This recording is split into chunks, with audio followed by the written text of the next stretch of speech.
Chapter 5, I just want to, the scripture that came to me was the man at the pool of Bethesda. St. John chapter 5, beginning with verse number 1. We'll be reading verses 1 through 9. After this, there was a feast of the Jews, and Jesus went up to Jerusalem. Now there is at Jerusalem by the sheep market a pool, which is called in the Hebrew tongue Bethesda, having 5 porches. In these lay a great multitude of impotent folk, a blind, halt, withered, waiting for the moving of the water. For an angel went down a certain season into the pool and troubled the water. Whosoever then first after the trouble of the water stepped in was made whole, or whatsoever disease he had. And a certain man was there which had an infirmity 38 years. When Jesus saw him lie and knew that he had been now a long time in that case, he said unto him, Wilt thou be made whole? The impotent man answered him, Sir, I have no man when the water is troubled to put me into the pool.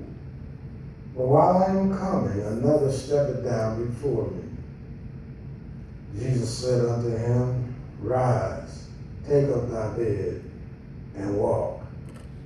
And immediately the man was made whole, and took up his bed, and walked. And on the same day was the Sabbath. Amen. Amen. A thought came to me while I was meditating on the Word, meditating on God. The thought came to me. My job is as a school aide. And I have a student who has a physical disability. In other words, he's not able to use his hands. In his legs, he has a brace that has to be locked and unlocked. And my job is to unlock and unlock the brace. Because he has no hands, he cannot do it. And because, his friends could do it, somebody else could do it, but the job of the aide is to take care of that one student. So God began to ask me the question, can I heal him? And I said, yeah, Lord, you can heal him. Do you believe I can heal him? Yes, Lord. I believe you can heal him. Do you want me to heal him? Do you want me to heal him? See, because he is my job. If God heals him, he does not need my aid. And if he does not need my aid, I'm therefore out of a job. Do you want me to heal him? And then he asked the question, does he want to be healed? See, because not everybody who is sick, not everybody who's infirm, not everybody who's in trouble wants to be delivered. Not everybody wants to be healed. Because those who are on disabilities, sometimes you're making more money not working than you would working. So if God were to heal you, your money that you were making on disability would be taken away because now you can work and make money on your own. Do you want to be healed? Do you want to be delivered? If you're in a situation or circumstance, do you really want God to do what you're asking him to do? Do you really want God to save your marriage? Do you really want God to bless you so that you can give him blessings? Do you really, what you're asking God for, do you really want him to do it? Amen. And if you really want him to do it, then whatever he tells you to do, you do it. Because God is looking for us to be obedient to whatever he calls us to do, whether we want to do what he calls us to do or not. Imagine this man at the pool, who the scripture said he had an infirmity for 38 years. Does not say what the infirmity was, but in the context it says some of them were blind, some of them had physical disabilities, some of them were paralyzed. This man man, what we do know is he couldn't make his way to the pool on his own. And the scriptures let us know that every now and then the angel would come by and stir the water, so that whoever got in there first was healed of whatsoever disease they had. This man who was sitting there, they don't say how long he was sitting there, but he was waiting for the movement of the pool so that he could get there and get healed.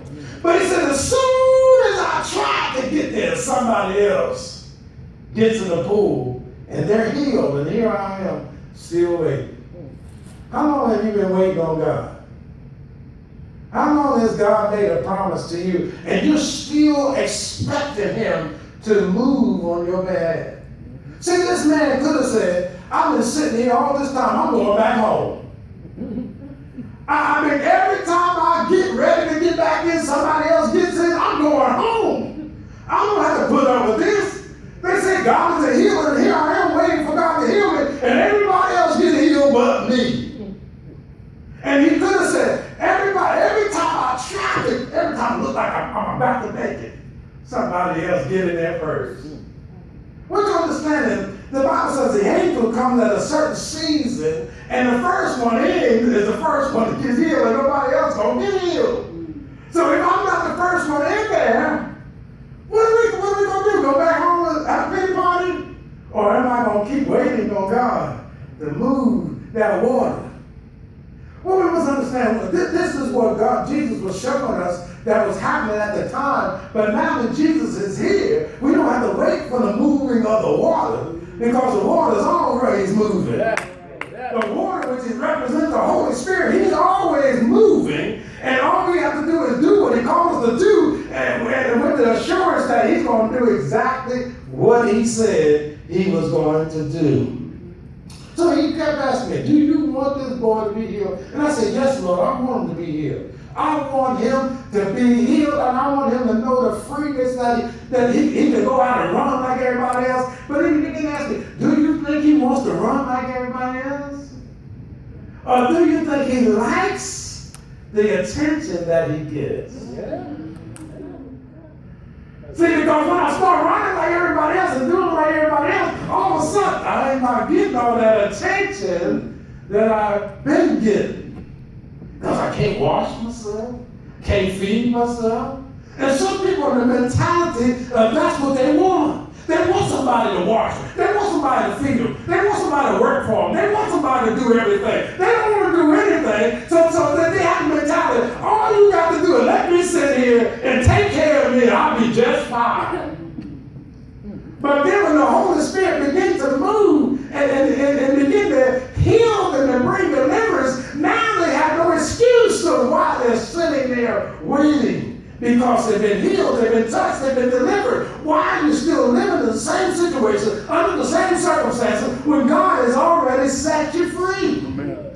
And if you have been set free, you are free indeed. So why are you still bound by tradition, bound by what somebody else thinks, what somebody else said, what somebody else is doing, when God said, I already released you. And all you have to do is go out and do what I called you to do. Do you really want to be healed? Do you really want to be saved? Do you really want to be delivered? Do you really want to do what I called you to do? And this man, he was sitting there, and as soon as he got ready to get in there, somebody else. How would you feel if the water was moving in the pool, and every time you try to get in there, somebody else beat you to it? Would you become frustrated and go home and say, what's shit? I quit. I'm not going to do this no more. I'm not going to try this no more, because every time I try it, every time I want to do it, somebody else beat me to it.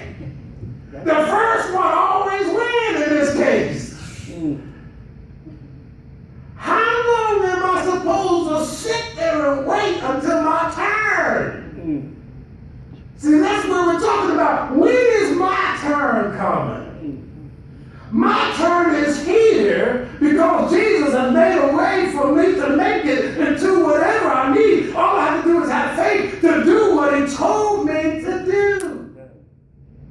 I don't care how long you wait. I don't care how long you've been praying. I don't care how long you've been fasting. I don't care how long. Your time has has come. Amen.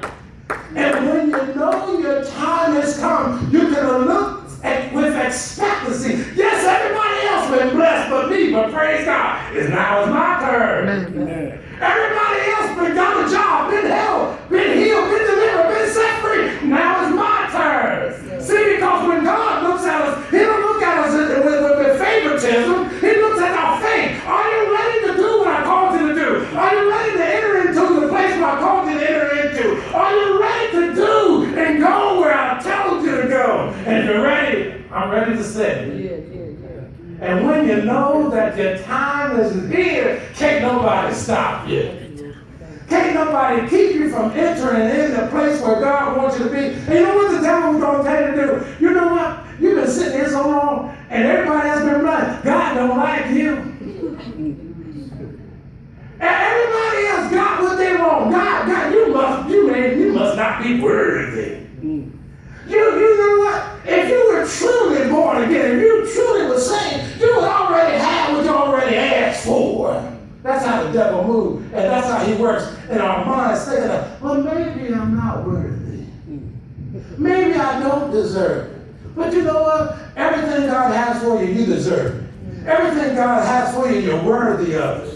And in fact, the Bible says this pool, which was called Bethesda, means the house of mercy, the place of mercy. They went to a place of mercy to find mercy. If you want mercy, you got to go to the place of mercy, which is God Himself. Lord, have mercy on me. And not only has God provided a place of mercy in heaven, He also provided a place of mercy on earth. The church ought to be able to say, this is a place of mercy. If I'm sick, I can come to mercy. If I'm healed, if I need deliverance, I can come to mercy. Whatever I need, I ought to be able to come to the house of God to find mercy. And because this church is open up in the name of the Lord, I can come and find my mercy. Because mercy is here waiting for me. Mercy is here because I need it. Mercy is here not because I deserve it, but because of His mercy and because of His grace. I can receive freely, knowing that He has given me His favor to enter into the mercies of the living God. And when we understand and realize that God is saying, asking us the question, wilt thou be made whole? What is it in your life that's keeping you from not being made whole? What is it in your life that's holding you in bondage? What is it in your life that's keeping you from enjoying the peace and the love of God? What is it in your life that you want to hold on to and not release? And not allow God to have full control of? What is it in your life that you say, Lord, take it, Lord, I want you to change me, but you're still trying to hold on to the thing that you say you want to let go? He said, wilt thou be made whole? In the verse 7, the impotent man answered him, Sir, I have no man when the water is troubled to put me in the pool. But while I am coming, another steppeth down before me. Now this man gave an honest answer. He said, I want to be healed, but as soon as I try to get there, somebody else enters before I can get there. Now, he could have said, well, some of us will say, well, you know, Lord, I've been waiting here a long time. And that angel ain't showed up yet. And you know what, Lord? I'm tired of waiting on the angel that only comes when they get ready to come. I'm tired of waiting on somebody that only makes an appointment when they want to make an appointment, and I got to sit here and wait until they want to arrive at the appointment. But see, the man said, God knew the man's heart, and God said, I want you to do one thing. This is what I want you to do. Rise, take up your bed, and walk. The man just went through a thing where he was talking to God about the before he does. And Jesus comes up and says, rise. Stand up and walk. Do you want to be healed? Listen to the voice of God. Do what he tells you to do, even if you don't understand what he's trying to tell you to do. Even if you think you can't do what he's telling you to do. Look at this man. This man is paralyzed. I can't get to the pool. You're going to tell me to arise and walk? Yes. What did the man do? He did just what Jesus told him to do. Get up and start to walk. Why are we sitting here waiting on God to do something when God has already told us what to do?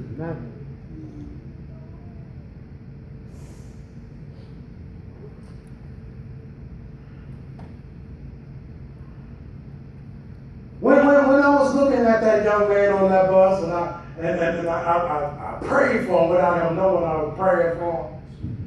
And I was expecting God, and I'm still expecting God to touch that young man. Then the devil began to say in my ear, you know what? If that boy gets healed, you're going to lose $20 an hour.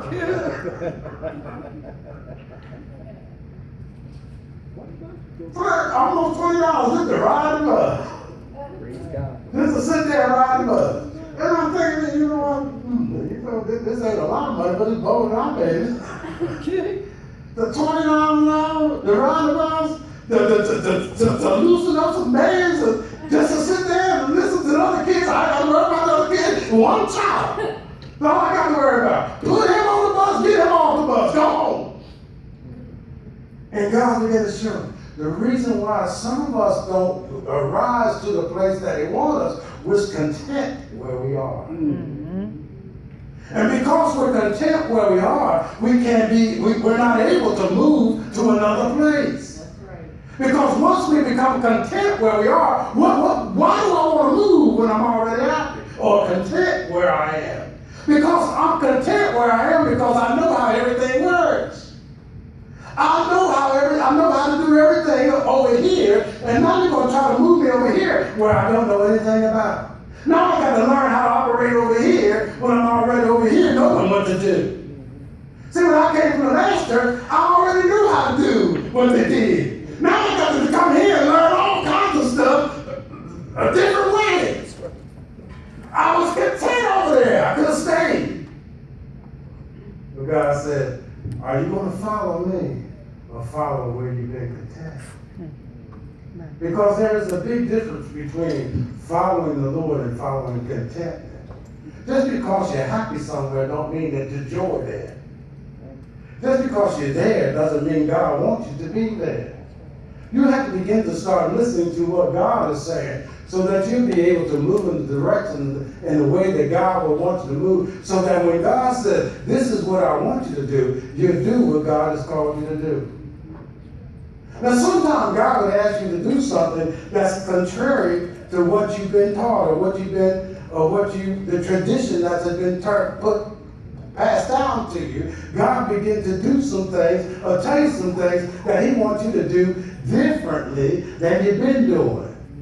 And when you get stuck in tradition and when you get stuck in the way, well, Lord, this is the way they do it. Well, God said, this is what I want you to do. I don't care what they're doing. I want you to do what I'm going to tell you what to do. And when you do what God tells you to do, then you have freedom to receive from God that which he wants you to do. Amen. In fact, this job that I had, when school first started, I didn't have a job. And I told God, you know what, whatever you want me to do, I'll do it. Whatever you want me to do, I'll do it. I'm not looking for this job to do what God called me to do, because I know it's going to be something greater than that. But because you're doing what God has you to do in the place that you are, then God will open doors of obedience. Because of your obedience, he will open more doors so that you can walk through the doors that are not as stressful or hard as this door. See, the door I'm walking in now ain't hard. I like this door. I've never had it this easy. Never happened to these, but the problem is, you start to get comfortable. Lord, you know what? This is all right here. I can ride this bus. Yeah, let's ride this bus. And then they can ask me, you want to be a bus driver? You want to drive? No, I want to ride this bus. Well, why should I drive bus? Why should I drive this bus? Y'all make $2 or $3 more than I do, but y'all got more earnings than I got. I'm going to sit right here and ride this bus. And God is saying the reason why people don't receive because they keep riding the bus. Mm-hmm. They just keep going where the bus is going. Keep going the same direction. Wherever the bus goes, they on the bus, riding the bus. They're doing this, sitting on the bus. But as soon as he opened doors that you can own the bus. Mm. Or you can be the owner of the buses of the bus. You satisfied with that, ride the bus. Mm-hmm. And you wonder why you're not where you are, because you got content where you are, because you're afraid to move out into where God would want you to go. So you just spend your life riding buses. Spend your life riding buses. When you yourself could whatever, if you like to drive, you don't have to drive a bus, you can buy your own chauffeur business. You can drive you a Lincoln, buy you a Lincoln and chauffeur people to the main city, to the airport. But no, I like to drive, I like to ride, I'm gonna ride this bus till these wheels fall off. And then you look back over your life and say, oh man, all the time I wasted riding buses. All the time I wasted sitting in the place of comfort. All the time I wasted sitting there because somebody said, you know what, you look good in the bus. And God was stirring your heart and your mind for bigger and better things. But you said, Lord, I'm satisfied sitting in this bus. I'm content sitting in this bus. And you know what, since I've been here, I found out one thing.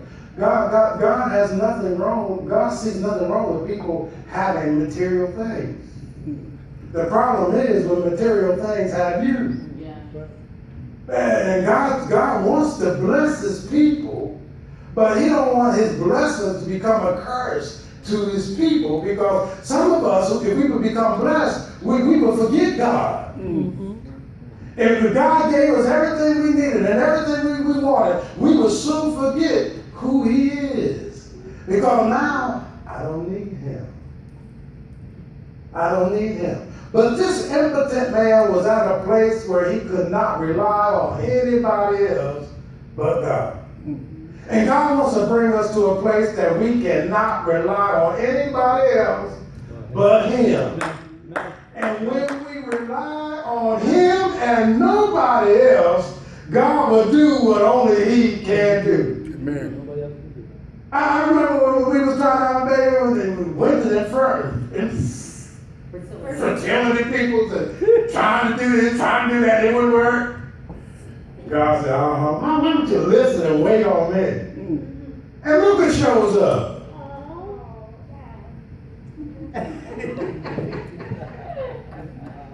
A crazy Michael. I thank God I was blessed with other kids. Praise the Lord. But sometimes God begins to show us there's only so much you can do. That's right. Adam, Sarah, and Abraham, they can only do so much, but God had to do the rest. And when God did the rest, they were able to have the child. That's right. Sometimes when God does things, it may not be what we want it to be. That's right. But he'll always do what he wants to do in his own time. Amen. And I remember before Michael, there was other babies that we thought, I would call them all kinds of names and got close to them, but they weren't the ones. Because God has somebody in particular that he wanted us to train because she was the one that needed us the most. Amen. And when you understand and realize that sometimes God blesses you differently than he blesses others, it does not mean that you're not favored. It means that God has favored you in a different way. That's right. Amen. How many people got supervisor jobs while you was still waiting? How many people were blessed more than, if you could say that, were blessed more and you're just sitting there waiting, Lord, what about me? When is my turn? But I'm telling you today, your turn is here. Amen. The thing about turn is, you have to do what God's called you to do. And the first thing God began to show me when I came to this church is, many times when I gave my tithes, well, you know, you put it I'm not telling y'all what to do, I'm telling you what God told me to do. You put it on the envelope and let everybody, let people know that what you put in there so that when you can get claimed at the end of the year, God said, I want you to stop that. To me. I don't want nobody to know what you're doing. What? Amen. That's the only thing I ain't paying with God. So, are you paying them? All right, Lord. So I had to change the way I was thinking because I preached. Write it down. I preach when you give your tithes and offering, you're supposed to write it down so we can give you a slip for Father, so you can at the end of the year you can get a receipt. I preach that.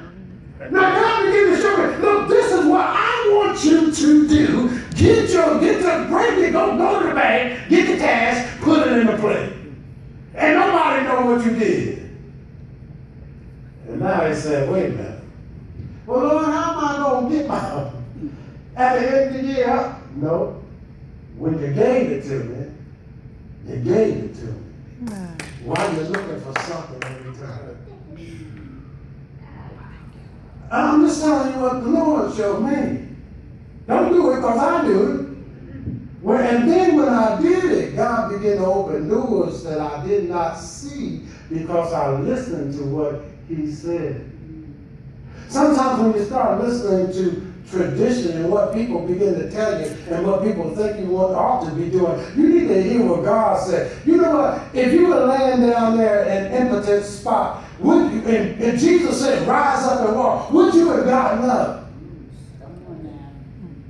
Would you have gotten up after 38 years of being in sickness? And then one day Jesus come by and he said, rise up and walk. Would you have gotten up? Or would you have said, I don't know if this is the right thing to do.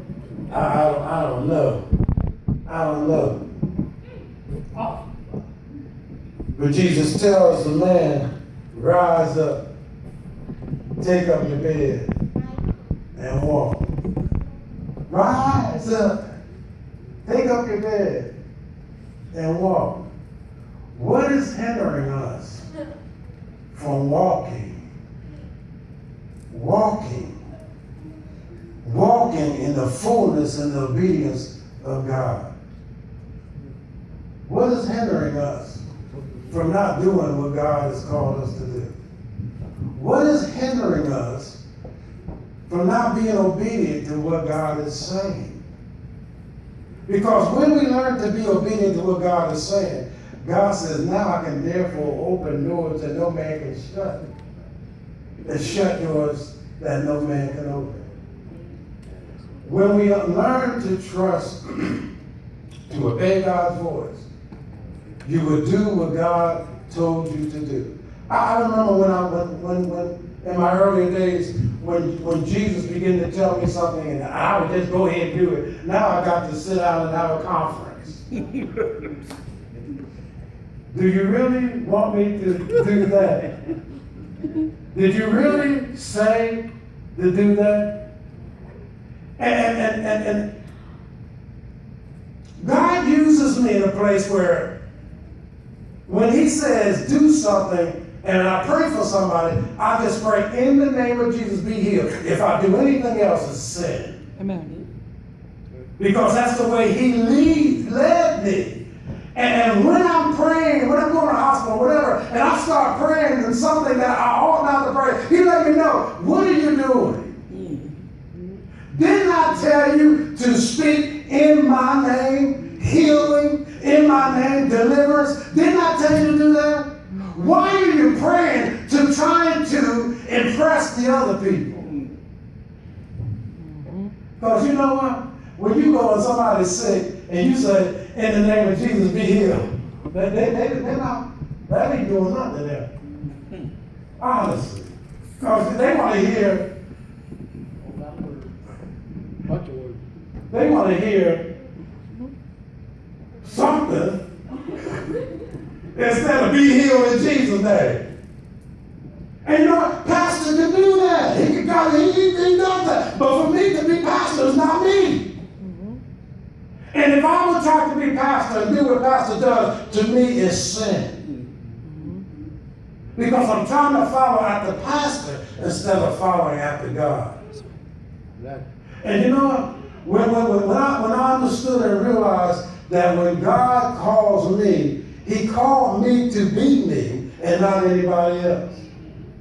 When that man was at the pool of Bethesda, how come nobody else was here? There was other people there. How come Jesus didn't go and talk to anybody else? I don't know. But one thing I do know, because of the man's faith, Jesus saw something in the man, and he understood that the man needed him. He moved and he did what he could do to heal that man and bring him deliverance. Whatever you're going through, whatever your situation, circumstance in life is, today is your day to be free from whatever it is. Because Jesus is here, standing to answer, to bring deliverance to whatever situation you may find yourself. Finally, in Hebrews chapter 4, verse 16, it says, let us therefore come boldly unto the throne of grace, that we may obtain mercy and find grace to help in time of need. We can come boldly. Where? To the throne of grace, that we may find what? Mercy. Obtain mercy and find grace to help what? In the time of need. Whatever you're going through, come to the throne of God, that you may find grace and mercy to help you in your time of need.